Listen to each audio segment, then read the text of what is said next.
Hello everyone, good morning and welcome back in learn and grow classes. Friends, हम पढ़ रहे हैं verb में तो हम सॉल्व कर रहे हैं एक्सरसाइज जो रिलेटेड है मॉडल ऑक्सिलरी वर्ब से।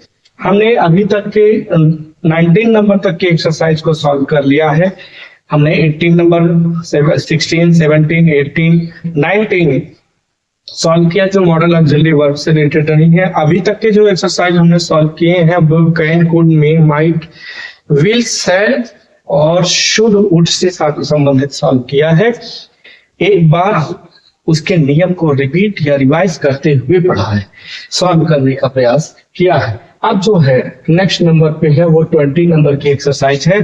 इस 20 नंबर की एक्सरसाइज में इंस्ट्रक्शन देखते हैं क्या कह रहा कि फिर मतलब ये भरना या भरिए में, इन मतलब में, ब्लैंक्स मतलब खाली, और मॉडल खाली स्थान, और मॉडल ऑक्सिलरी वर्ब भरिए, उसमें क्या भरना है, विल और शैल को। इन द फॉलोइंग सेंटेंसेस, जो नीचे दिए गए सेंटेंस हैं उसमें से भरने हमें विल और शैल। हालांकि हम विल और शैल के नियम को पढ़ चुके हैं, फिर भी एक बार फिर से रिपीट करते हैं कि शैल का प्रयोग कहाँ करते हैं और विल का यूज कहाँ करते हैं। शैल के यूज को हमने देखा था कि शैल का यूज जो होता है वो आई और वी फर्स्ट पर्सन के साथ होता है जब, तो ये नॉर्मल फ्यूचर की बात करता है। वहीं पे सेकेंड और थर्ड पर्सन के प्रोनाउन के साथ अगर विल का यूज होता है तो ये भी नॉर्मल फ्यूचर की बात करता है। किंतु नॉर्मल फ्यूचर में ये सेंस देता है जो वो जनरल ट्रूथ की बात करता है या यूनिवर्सल ट्रूथ की बात करता है, जो सार्वभौमिक सत्य हो उसकी बात करता है। जैसे सूरज का पूरब में अस्त होना, ये सार्वभौमिक सत्य है, जनरल ट्रूथ है भी है।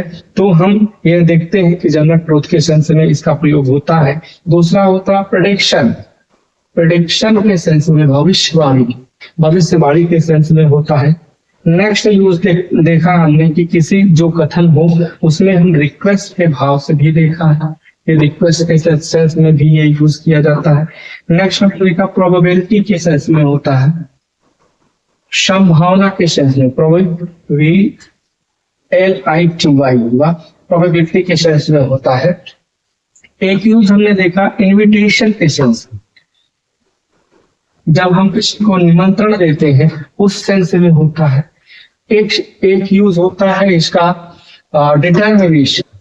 डिटर्मिनेशन, दृढ़ निश्चितता के सेंस में होता है। दूसरा यूज हमने इसका देखा है कि ये देता है ऑर्डर का साइन, ऑर्डर का भाव देता है। नेक्स्ट यूज हमने देखा है इसका कि वो देता है विलिंगनेस या विश की बात करता है, लेकिन वो इंटेंशनल होता है, इरादतन जो इच्छा हो वो उसकी बात करता है। तो इतने ये तो जनरल भाव देते हैं। एक और सेंस देता है वो थ्रीट, ये इतने जनरल भाव देते हैं सेकेंड और थर्ड पर्सन के। वो सेकेंड क्या है, यू है second person, he, she, it, they या फिर कोई नाम, ये इतने आते हैं सेकेंड, ये सेकेंड, और बाकी के थर्ड पर्सन के प्रोनाउन। जब ये एज अ सब्जेक्ट वर्क करेंगे और ये हेल्पिंग वर्ब के रूप में काम करेगा तो ये नॉर्मल फ्यूचर की बात करता है या मॉडल की तरह वर्क करता है, तो ये नॉर्मल फ्यूचर की बात करता है जब सेकेंड और थर्ड पर्सन की होगी। लेकिन जब यहीं पे ये यूज होने लगे फर्स्ट पर्सन वी और आई के साथ, तब ये भाव देता है प्रॉमिस का, प्रॉमिस की बात करता है। दूसरा ये सेंस देता है डिटर्मिनेशन। नेक्स्ट भाव देता है ये विलिंगनेस मतलब इच्छा, विश की बात करता है। नेक्स्ट सेंस देता है ये सीट की। नेक्स्ट सेंस देता है ये रिफ्यूजल। वहीं पे शैल की बात करें तो ये आई बी के साथ नॉर्मल यूज होता है, लेकिन अगर सेकेंड और थर्ड पर्सन के बाद आए तब ये सेंस देता है प्रॉमिस क्या, दूसरा सेंस देता है ये डिटर्मिनेशन का। नेक्स्ट सेंस देता है ये ट्रीट का। अगला सेंस देता है कमांड का। अगला सेंस देता है ये प्रोहिबिशन का।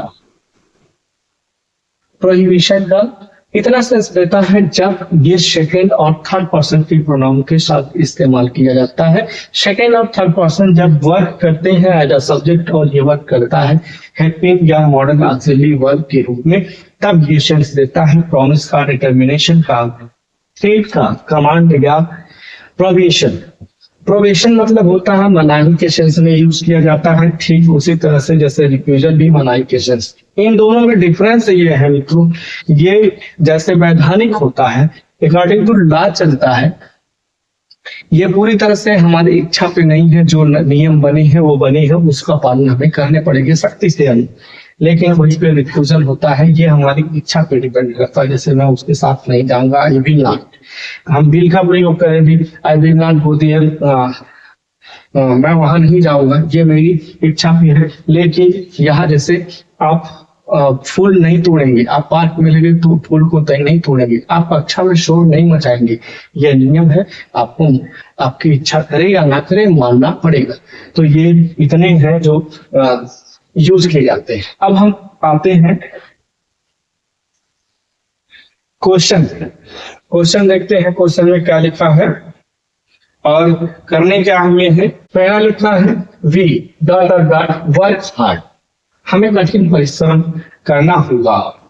एंड फिनिश द वर्क, और कार्य finish the work in time, हमें कठिन परिश्रम करना पड़ेगा। And finish the work in time, समय से कार्य समाप्त करना पड़ेगा। तो देखिए क्या प्रॉमिस कर रहा है, नहीं। इन डिटर्मिनेशन, कमांड, प्रोविजन, थ्रेट है नहीं। डिटर्मिनेशन दृढ़ इच्छा हो सकती है, किंतु यहाँ पे वी की बात कर रहा है। और वी अगर हम करते हैं तो ये नॉर्मल फ्यूचर की बात करता है। तो नॉर्मल फ्यूचर में डिटर्मिनेशन नहीं होती, बात होती है डिटर्मिनेशन की। देखिए यहाँ जो है, चाहे इसके स्पेशल यूज में, इंफैटिक यूज में चाहिए या फिर नॉर्मल यूज में, दोनों में भी होता है। तो हम यहाँ पे विल अप्लाई करेंगे। वैसे अगर हम शैल अप्लाई कर लेते हैं तो भी गलत नहीं होगा। मैंने आपको इससे रिलेटेड जो 18 नंबर की एक्सरसाइज रही है, मैंने उसमें भी आपको जिक्र किया कि अगर आई भी दिया है एज अ सब्जेक्ट तो हम शैल धड़ल्ले से उपयोग कर सकते हैं। क्वेश्चन नहीं गलत होंगे, किंतु उसके सेंस में जो वो कहना चाह रहा है as a modal auxiliary verb rule के अनुसार हमें सॉल्व करने हैं, वो भाव नहीं आएंगे। बस इतना सा अंतर होगा और क्वेश्चन तो बिल्कुल नहीं गलत होंगे। जो स्ट्रक्चर है उसका बिल्कुल ही सही होगा। नेक्स्ट क्वेश्चन देखते हैं। When dot dot dot we reach Delhi, reach मतलब होता है पहुंचना, पहुंचना। अभी मतलब हम लोग दिल्ली, प्रश्न कर रहा है हम दिल्ली कब पहुंचेंगे। व्हेन मतलब होता है कब होगा, और हमें भरना है विद और शैल लिखा है। तो जहां भी एक चीज आप ध्यान देने हैं, जहां भी क्वेश्चन की बात हो, क्वेश्चन मार्क लगा हो, क्वेश्चन की बात हो रही हो, तो हम सब्जेक्ट जो भी उसमें होगा, जैसे इसमें भी होगा, तो हम सामान्य से नेम को अप्लाई करेंगे। जैसे आई में कुछ क्या लगता है शैल, और हम लोग देते शैल, क्योंकि क्वेश्चन में कोई इंफैटिक यूज नहीं होता। नेक्स्ट क्वेश्चन, आई और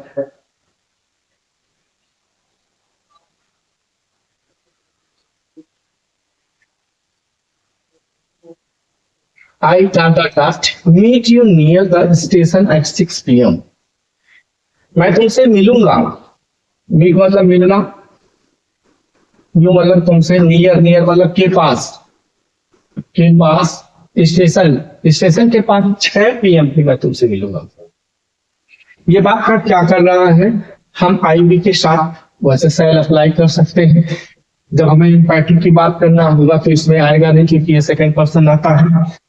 और यहाँ अगर हम बात करें तो सेकंड पर्सन, ये फर्स्ट पर्सन के साथ विल का यूज करें तो हम इंफैटिक बना सकते हैं। किंतु I meet you near the station at 6 PM। मैं तुमसे 6 PM पे 6 बजे स्टेशन पे मिलूंगा। और ये बात सामान्य फ्यूचर की, आई शैल लगाएंगे हम meet you at the station. तो आई होप आपको समझ में आ गया होगा। अगला क्वेश्चन देखते हैं। अगला क्वेश्चन लिखा है कि I dot dot dot dot finish the work quickly. हम इस कार्य को शीघ्र ही समाप्त कर लेंगे। हम इस कार्य को शीघ्र ही समाप्त कर लेंगे। क्या हम यहाँ पे आई की बात कर रहा है तो आई के साथ ये शीघ्र ही समाप्त कुछ बल दे रहा है, इम्फेटिव बना रहा है। हम इसे शीघ्र ही क्विकली जल्दी से ही, क्विकली मतलब तो शीघ्र ही या जल्दी से फिनिश कर देंगे। इस कार्य को जल्दी ही फिनिश कर देंगे तो डेफिनेट है हम यहाँ विल का शैल का यूज नहीं करेंगे, हम करेंगे विल का यूज करेंगे। क्यों करेंगे? क्योंकि ये नॉर्मल अगर हो शैल कर दिया तो नॉर्मली यूज होता है। हमें नॉर्मल यूज यानी एम्फेटिक यूज कर रहा है, वो कर रहा है डिटर्मिनेशन कर रहा है, शीघ्र ही समाप्त कर देंगे। नेक्स्ट क्वेश्चन देखते हैं 5th नंबर का। You not touch my box. आप मेरे बॉक्स को टच नहीं कर सकते, छू नहीं सकते हैं। तो यू क्या नहीं कर सकते हैं? छू नहीं सकते। मनाही के सेंस में दे रहा है कि आप मेरे बॉक्स को छू नहीं सकते। प्रोहिबिशन है और हम भर देंगे यहाँ पे शैल इस्तेमाल करेंगे। रिफ्यूजल वैसा नहीं, सख्ती से मना कर रहा है। डिटर्मिनेशन उसकी दृढ़ता भी है। और उसे कमांड आप समझ सकते हैं कि कमांड कर रहा है या थ्रेट कर रहा है। दृढ़ता से उसे कह रहा है कि आप मेरे बॉक्स को बता के छू नहीं सकते हैं। तो ये आई होप आपको समझ आ गया। सूट का अप्लाई करेंगे। नेक्स्ट क्वेश्चन देखते हैं और नेक्स्ट क्वेश्चन है 6 नंबर का। 6 नंबर के क्वेश्चन में लिखा है dot dot dot we go out and sit in the lawn. Lawn मतलब मैदान होता है, जो भी मैदान हो, मैदान, और सिट मतलब बैठना, एंड सिट इन द मैदान की मतलब में गो आउट बाहर, हम बाहर जाएंगे और मैदान में बैठेंगे। देखिए क्वेश्चन मार्क अभी जस्ट मैंने यहाँ जिक्र किया कि अगर क्वेश्चन मार्क दिया गया तो जो सब्जेक्ट होगा, जो सामान्य नियम होते हैं उसके अनुसार से अप्लाई करेंगे। तो हम शैल अप्लाई करेंगे और यहाँ शैल भरेंगे। Shall we go out and sit in the lawn. तो आई होप आपको समझ में आ गया होगा। अगला क्वेश्चन देखते हैं 7 नंबर का। 7 नंबर के क्वेश्चन में लिखा है dot dot dot we reach the place in time. Dot dot dot we reach the place in time. फिर से आ गया क्वेश्चन मार्क, और क्वेश्चन मार्क आया है तो डेफिनेट है हम फिर से ही सब्जेक्ट को देखेंगे और सब्जेक्ट के अनुसार आईवी के साथ शैल अप्लाई होता है और वहां फिर से शैल अप्लाई कर देंगे। Shall we reach the place in time. Next question है और वो है 1 नंबर का द हॉलीडेज। ये हॉलीडेज मतलब होता है गर्मी की छुट्टी। गर्मी की छुट्टी की बात कर रहा है, गर्मी की छुट्टी। डॉट डॉट बिगिन सून। बिगिन मतलब प्रारंभ होना, बिगिन सून, सून मतलब शीघ्र।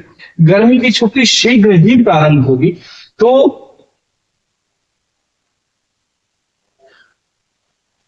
ये क्या कर रहा है? इसमें आईवी के साथ अगर हम देखते हैं तो आईवी के साथ ये यूज नहीं होता है। सेकेंड पर्सन और थर्ड पर्सन के साथ शैल का यूज होता है। तो ये सेंस देते हैं प्रोग्रेशन, डिटर्मिनेशन, थ्रेट, कमांड और प्रॉमिस का। तो गर्मी की छुट्टी शीघ्र ही होगी, ऐसा ये अनुमान करना, इसमें अनुमान के लिए है नहीं। प्रोबेबिलिटी की बात इसमें करता है।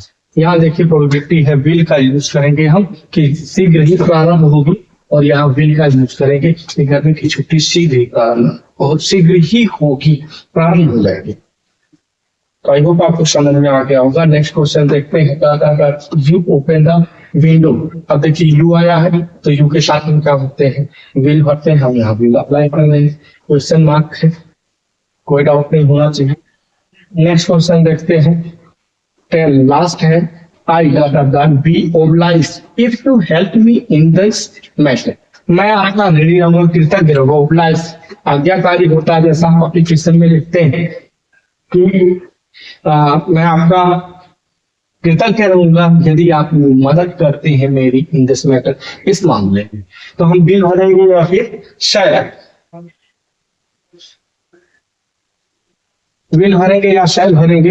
हम क्या करेंगे कि आई विल ओब्लाइज, यदि आप मेरी मैं आपका कृतज्ञ रहूंगा यदि आप मेरी मदद करते हैं। प्रॉमिस कर रहा है, डिटर्मिनेशन, कमांड, प्रोविजन। प्रोविजन है, कमांड है, क्रीड है। ये प्रॉमिस भी नहीं, प्रॉमिस या डिटर्मिनेशन में से कोई एक हो सकता है कि आप यदि आप मेरी ऐसा मैं आपका रीडिंग कर रहूंगा जब आप मेरी मदद करते हैं। कंडीशन रखा, कंडीशनल सेंटेंस है, और हम यहाँ पे शैल ही अप्लाई करेंगे कि मैं आपका रीडिंग रहूंगा यदि आप मेरी इस मामले में मदद करते हैं। तो आई होप आपको 1 से लेकर के 10 नंबर तक के क्वेश्चन रहे हैं बिल और सेल से संबंधित। ये 20 नंबर की जो एक्सरसाइज रही है मैंने एक एक करके आपको समझाने का प्रयत्न किया है। आई होप आपको समझ में आए भी होंगे। अगर आपको समझ में आए हैं तो प्लीज इस वीडियो को लाइक, शेयर एंड सब्सक्राइब करें। ज्यादा से ज्यादा तो शेयर करें क्योंकि इसे बनाने में बहुत परिश्रम लगता है। हाँ, ताकि आप भी पढ़ पाए और अन्य लोग भी समझ पाए कि जो है इसका भरपूर लाभ उठा सके एक्सरसाइज है। तो अगर आपको समझ में आ गई है तो प्लीज इसे लाइक, शेयर एंड सब्सक्राइब करना ना भूलें। अगर आपको समझ में नहीं आई है तो जो क्वेश्चन आपको समझ में नहीं आया उसे जाकर के कमेंट बॉक्स में कमेंट करें, टाइप करें। मैं उसे अनबोर्ड पुनः आपको समझाने का प्रयत्न करूंगा। अब इसके पश्चात जो नेक्स्ट नंबर की एक्सरसाइज होगी या फिर रूल, उसे लेकर के अगली वीडियो में, अगले क्लास में मिलते हैं। तब तक के लिए goodbye and thanks for watching video. Have a nice day.